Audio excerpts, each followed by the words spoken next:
Howdy there. A couple of days ago, I saw Marcy May, Marlene. A very, very interesting movie. I liked it a lot. I'm going to go ahead and give it an 8. Solid picture.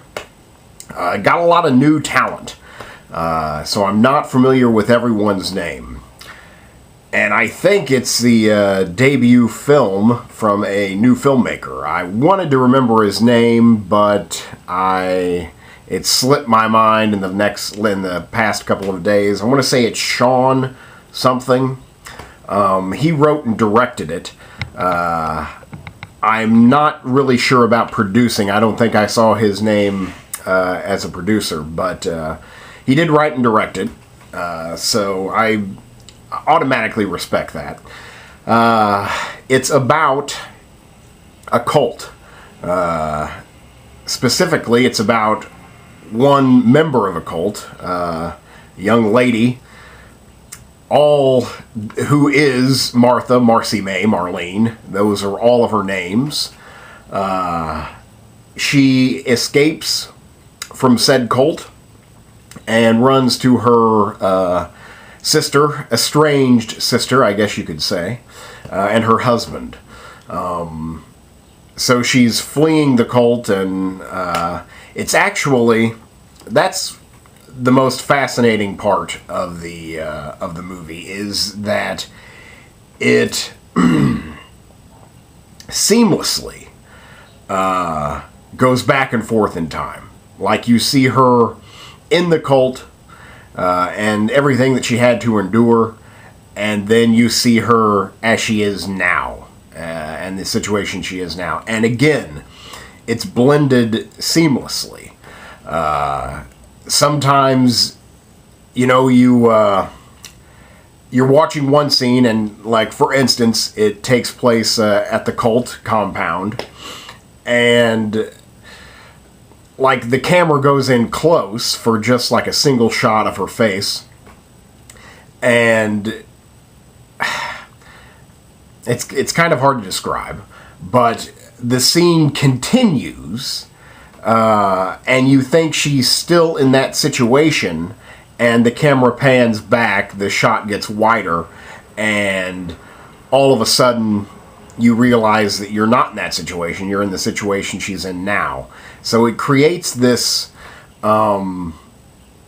really just an unease, just this uneasy feeling just permeates throughout the film. You never know what you're supposed to think or expect, and I think it really remains true to the subject matter. The movie felt very real. It almost felt like the writer-director, had some type of experience with this, because I have never seen a movie deal with a cult mentality like this, or at least this good. I mean, I can't really think of many cult movies. And,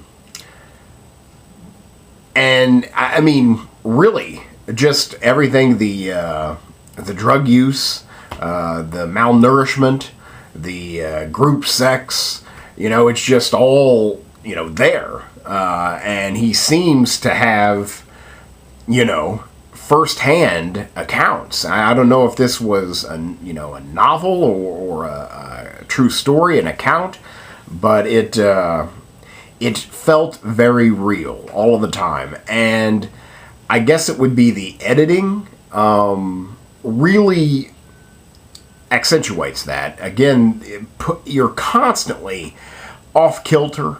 You never know what to expect. Again, this general sense of unease permeates.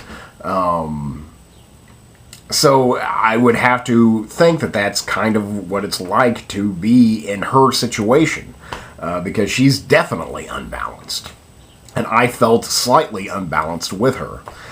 Her is Elizabeth Olsen. Certainly you're familiar with the Olsen twins, Mary, Kate, and Ashley. Well, apparently they have a younger sister who is much taller, much more beautiful, and it would appear to be much more talented than her sisters. So this is, as far as I know, her debut. I didn't even know there was another Olsen sister before this film came out. She's very good here. She will probably get, a Best Actress nomination. She certainly deserves one. This is definitely a breakthrough star-making performance for her. She's excellent. I wouldn't want to have to go through what she did, be in that headspace for that long. Again, a very good performance. An excellent performance. Totally believable. I empathized with her. I sympathized for her. I felt her pain. She really nailed it. She really nailed it. And for such a difficult role, and for an actress that, you really haven't heard of. Other than her, the only other actor, I recognized her sister. I don't know her name, nor can I, pinpoint where I've seen her before, but she looked very familiar. I think probably from television more than anything.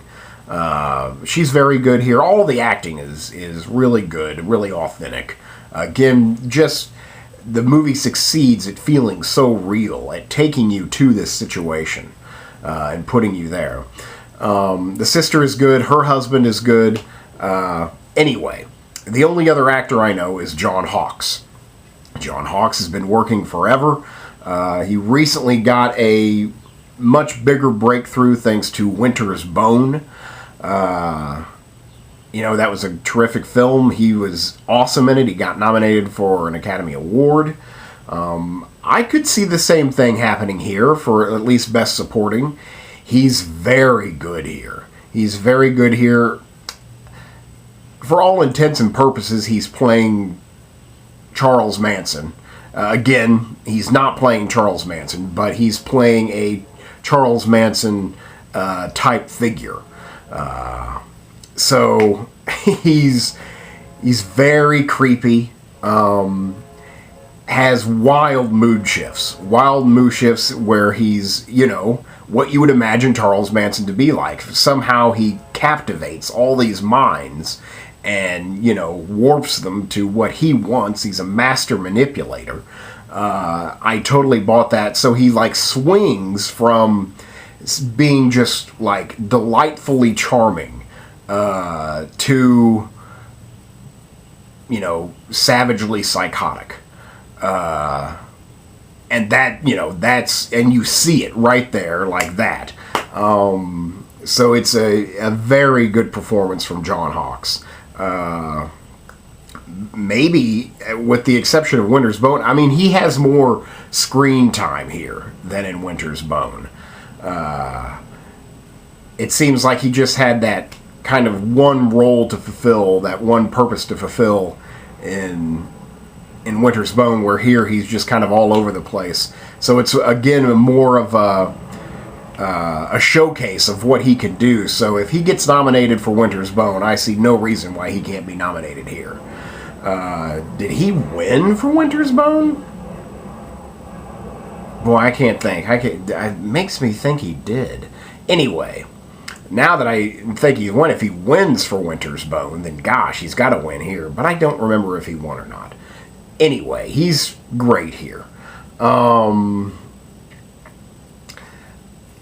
was reminded of a film I saw recently, Take Shelter. If you could, and I don't mean to be mean, but if you could stay awake, Take Shelter and Marcy May Marlene would make a great double feature. Where Take Shelter, and I believe I gave it a 7, it's up and down with tension. It gets really tense and then really slow, really thoughtful. And it's just like in and out, you know, peaks and valleys, to where it might have become a little monotonous for my taste. Whereas Marlene, it has that same eerie sense, but yet it builds. You know, it doesn't go up and down. It builds. And in fact, really kind of never lets go. So they both have very similar feelings to them as you watch them. As they're both just uneasy, at times incredibly intense, you know, eerie. But where Take Shelter, just like within the first 5 minutes, is like boom. You know, Marlene again builds. And I think that's ultimately why I like the film more. Because again, like Take Shelter, it's very thoughtful, a lot of conversation, a lot of just sitting around and looking, you know, admiring scenery, things like that. But Marlene just builds to this intensity, and really, I was on the edge of my seat, and the ending. Well, I mean, I can't even talk about it, but it, I guess you could say it leaves you wanting more. I mean, but in the best possible way. It's just like, you know, you know, why are you leaving me like that? Maybe like a Coen Brothers-esque ending, but even beyond that, you know, it's just, the ending is awesome. The ending is awesome because it doesn't solve anything for you. It you know, it's like, what's going to happen, you know? So if you don't really like open endings and you like closure, you're not going to like this movie. And I really think the lack of closure and the seamless and effortless time travel, really, I think the filmmaker really must admire Asian cinema, because I haven't seen like many films outside of Asian cinema that, you know, don't really help you out with time travel or skipping back and forth in time. They just make the characters look slightly different, you know, make the setting slightly different, perhaps the lighting slightly different, and that's it. You know, you've got to you've got to be on your toes. You've got to keep up with where the film is. And also with their, you know, lack of closure. You know, it doesn't have to be wrapped up with a pretty little bow at the end. So I really feel that the filmmaker, Sean something, must have really watched a lot of Asian cinema, admired a lot of Asian cinema, because, I mean, it's just, I don't know. Again, the only films that I could even compare this to in terms of style would have to be Asian films. You know, so I just think that's an interesting connection. But I really liked it, really enjoyed it. Powerful performances, looked good, well directed, incredibly well edited. Just this building sense of tension and creepiness that never lets go. Felt authentic, felt like I was there. It seems like, you know, this was a first-hand account of something, and it was a it was a really, really good movie. Really enjoyed it. I'm giving it an 8. I really can't justify why I'm not giving it a higher score.